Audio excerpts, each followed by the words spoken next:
Hello students, welcome to 𝗬𝗧 classes. Welcome to the session on Indian Polity and Constitution for TSPSC Group 1 Mains. As a part of series friends, with regards to Group 1 Mains TSPSC Paper 3 and the Indian Polity and Constitution syllabus, we have completed 4 chapters.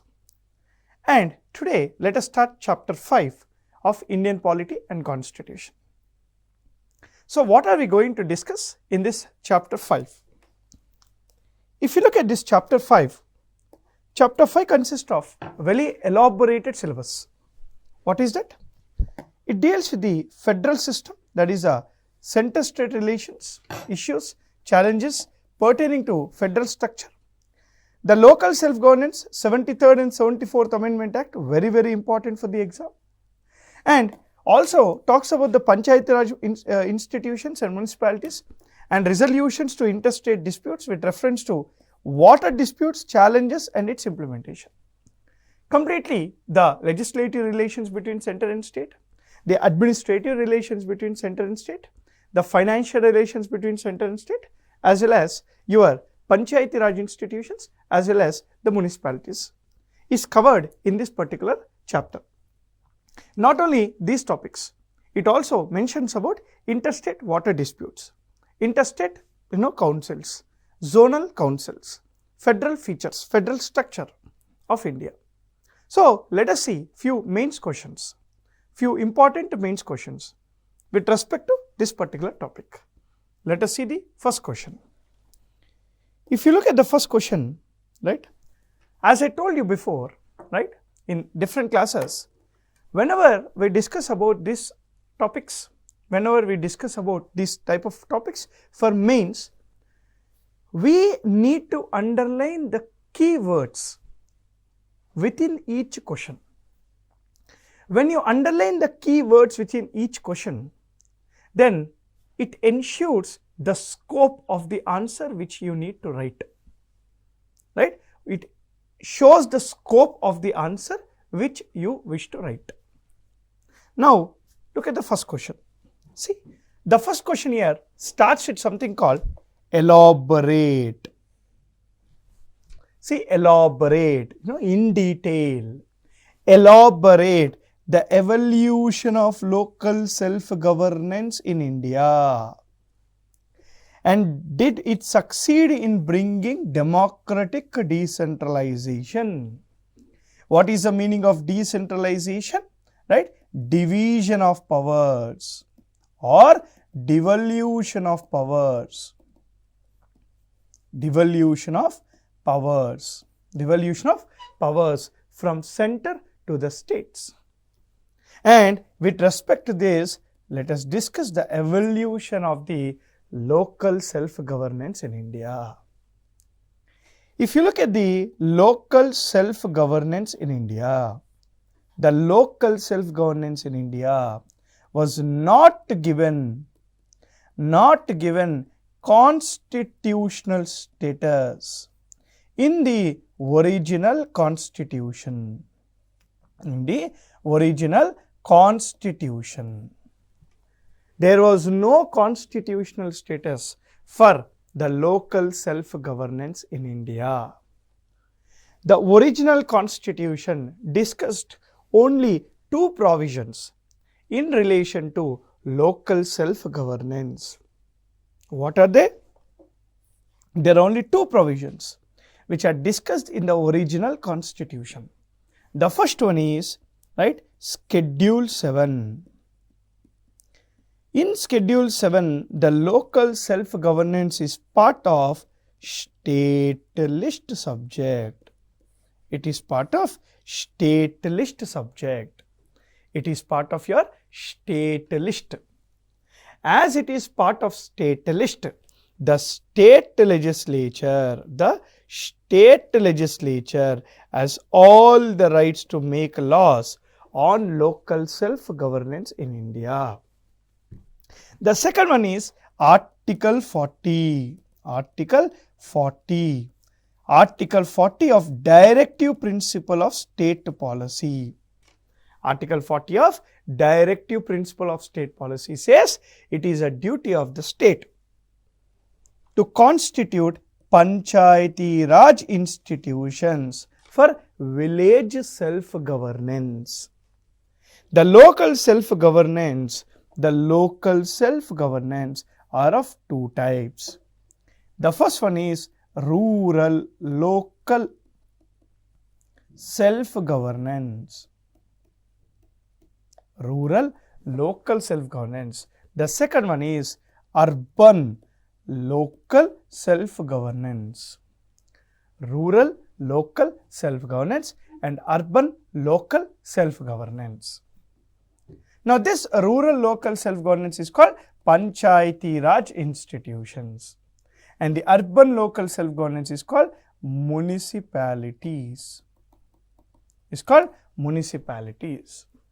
Now let us discuss about the evolution of the rural local self-governance in India. Let us discuss the evolution of the rural local self-governance in India. We will discuss in brief. Let us discuss in brief. Firstly, we need to start with something called 1952. What happened in 1952, friends? In 1952, right, Government of India started Community Development Program. Community Development Program.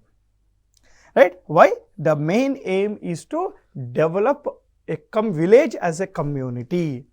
What is the meaning of development? Eradication of poverty, ensuring there is no, there is employment, there is no unemployment, increasing the standard of living of poor. Now, in 1953, in the next year, the Nehru government has launched something called National Extension Service Program. National Extension Service Program. As part of the National Extension Service Program, the main aim is to extend the central schemes to the village level to reach the last person of the village. Now, in 1957, very important for the exam, in 1957, to see how the Community Development Program and National Extension Service Program is doing, the government has constituted Balwant Rai Mehta Committee. Balwant Rai Mehta Committee. Balwant Rai Mehta Committee was constituted. Why? What is the purpose? To look after the functioning of these two major programs. Now, Balwant Rai Mehta Committee has recommended to constitute a Panchayati Raj institution by each state through a state law. By a state law, every state should have a Panchayati Raj institution. Balwant Rai Mehta Committee is the first state to recommend a Panchayati Raj institution in India, but with the help of a state law, with the help of a law, not by the constitution. So the reason Balwant Rai Mehta is called the father of Panchayati Raj institutions in India. He is called the father of Panchayati Raj institutions in India. Keeping the recommendations of Balwant Rai Mehta Committee, in 1959, October 2nd, Rajasthan became the first state to constitute a Panchayati Raj institution, followed by Andhra Pradesh. Very, very important for the exam. Very, very important for the exam. So, this is 1957. Now, in 1977, Janata government has constituted Ashok Mehta Committee. Ashok Mehta Committee. Ashok Mehta Committee was constituted to review the Panchayati Raj institutions in India. Right? the Panchayati Raj institutions in entire state constituted by the state law in India. Then Ashok Mehta committee said there are 132 changes. It recommended 132 changes, but this is not important. You need to mention one point for sure. Balwant Rai Mehta committee said to constitute PRIs. Ashok Mehta committee is the first committee to recommend constitutional status. It is the first committee to recommend the constitutional status to the existing Panchayati Raj institutions in India. Very, very important. Then we have something called 1985 G.V.K. Rao committee by Planning Commission. To review the Panchayati Raj institutions in India. You know what G.V.K. Rao committee said? The Panchayati Raj institutions in India are like grass without roots. They are like grass without roots. What is the meaning of grass without roots? Institutions without power. Institutions without power and authority. So the reason in 1986, L.M. Singhvi committee was constituted. L.M. Singhvi committee was constituted. Now what is this L.M. Singhvi committee? L.M. Singhvi committee, Rajiv Gandhi government has constituted this and recommended constitutional status to the existing PRIs. On the recommendations of L.M. Singhvi committee, in 1989, 64th Constitutional Amendment Bill was initiated, passed in Lok Sabha, but rejected in Rajya Sabha. Rajya Sabha rejected the 64th Constitutional Amendment Bill. Then came the P.V. Narasimha Rao government. The P.V. Narasimha Rao government has initiated and passed the 73rd Constitutional Amendment Act, which gave constitutional status to Panchayati Raj institutions. This 73rd Constitutional Amendment Act is a landmark in the history because after 42 years of the Constitution came into force, the Constitution finally decentralized the powers to the Panchayati Raj institutions. The 73rd Constitutional Amendment Act came into force on 24th April 1993. This 24th April is called National Panchayati Raj Day. National Panchayati Raj Day in India every year. Okay, this is the evolution of the Panchayati Raj institutions in India. The local self-governance also includes, your both rural and also urban. Let us see how the urban local self-governance evolved in India now. How urban local governance evolved in India. Let us see that 1687-88. What happened in 1687-88? The first municipal corporation. The first municipal corporation was formed. Where?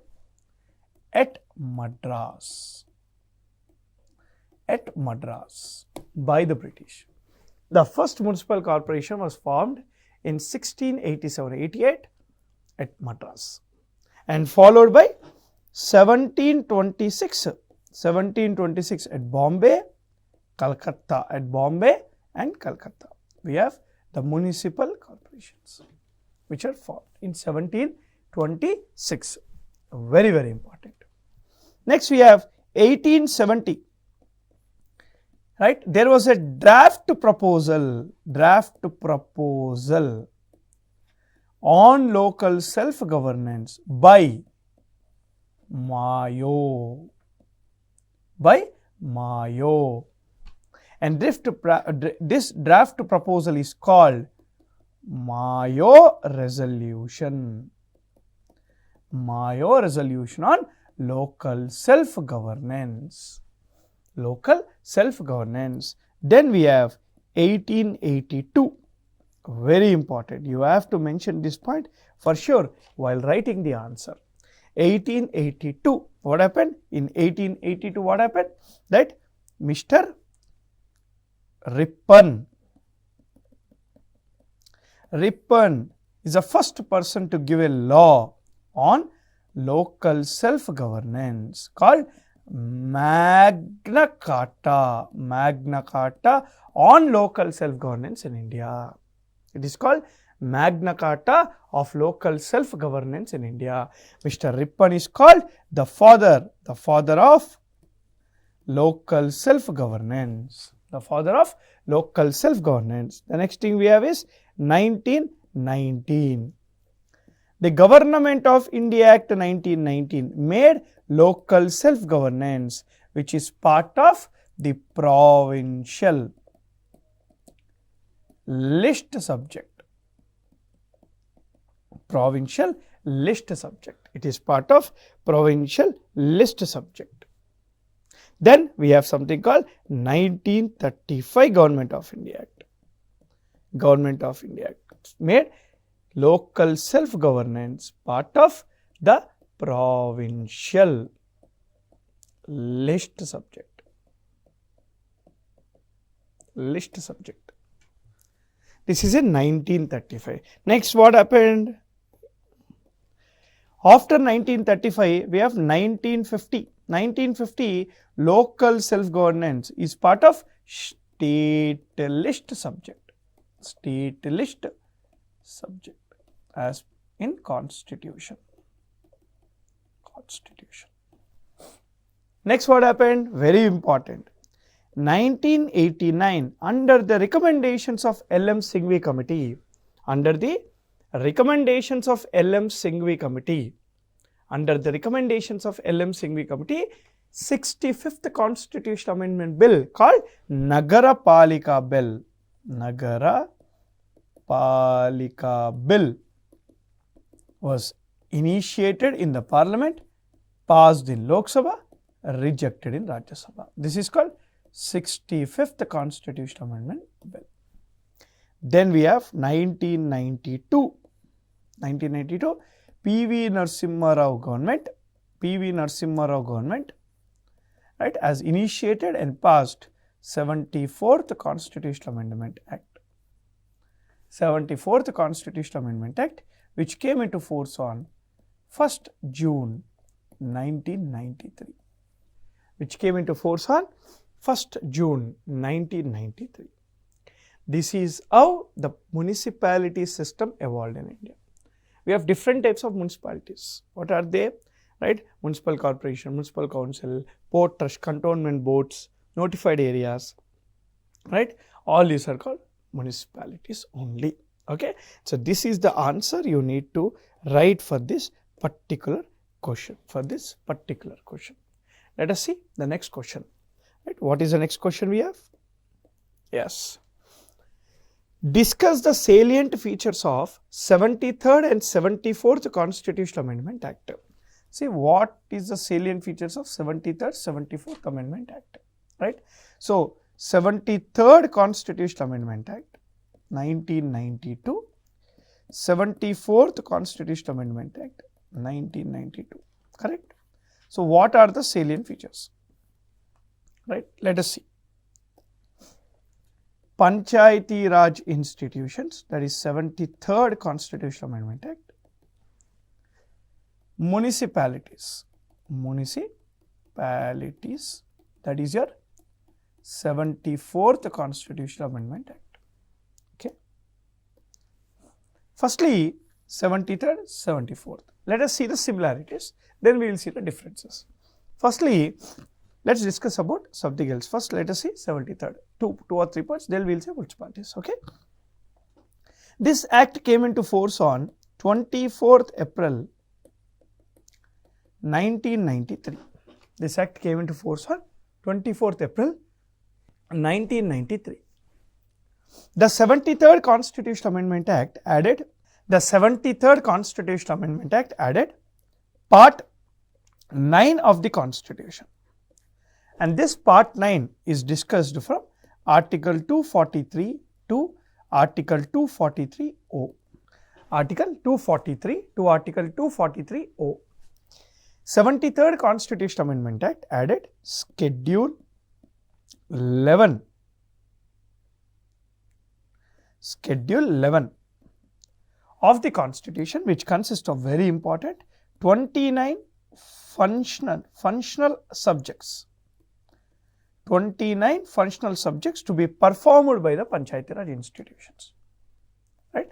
Now coming to municipalities, it came into force on 1st June 1993, and it added Part 9A from Article 243P to Article 243ZG, discussed from Article 243P to Article 243ZG. Okay, G for genius. Okay, municipalities. 74th Amendment Act also added Schedule 12, which consists of 18 functional subjects. 18 functional subjects to be performed by municipalities. Both Panchayati Raj institutions as well as the municipalities as 3-tier system. 3-tier system.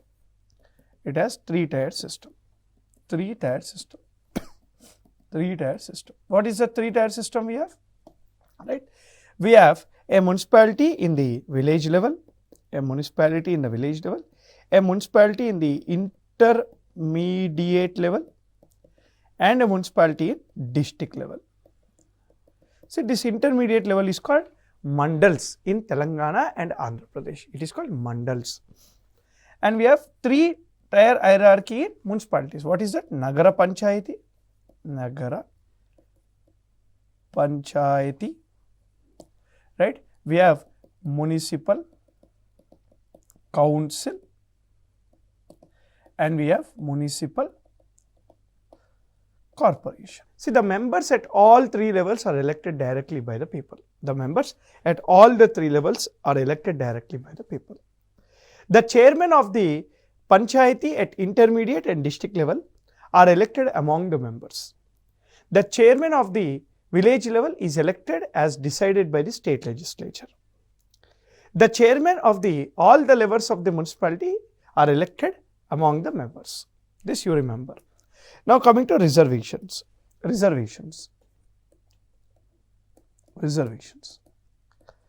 In both panchayatis as well as municipality, right? 1.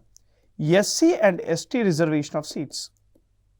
SC and ST reservation of seats is mandatory. Mandatory as per their population.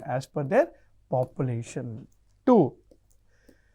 Women reservation of seats is also mandatory. Up to 33% is mandatory. 3. OBC reservation. OBC reservation is not mandatory. Who will decide? The state level, the state government decide to give OBC reservation or not to give OBC reservation. This is your reservations. Now coming to duration. Right? Both panchayati and municipality, the duration is 5 years. Both panchayati and municipality, the duration is 5 years. Exempted areas. Now what is the exempted areas? Right? For Panchayati Raj institutions, it is exempted from Schedule 5 and Schedule 6 areas.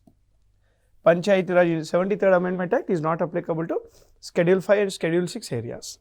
But Parliament by a law can make 73rd Constitutional Amendment Act applicable in Schedule 5, Schedule 6 areas.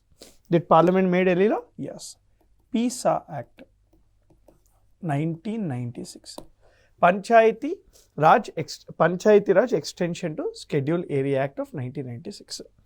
Coming to municipality, municipality is exempted from union territories. But President of India by a presidential order can extend this to municipalities as well. So this is your some of the salient features of the 73rd and 74th Amendment Act. So there are much more salient features, but this is only 10 marks. So you need to write 150 to 180 words. So these are the main important points you need to cover. So this is the chapter 5 first class. I will see you again in second class of the chapter 5. Till then, happy learning. Jai Hind.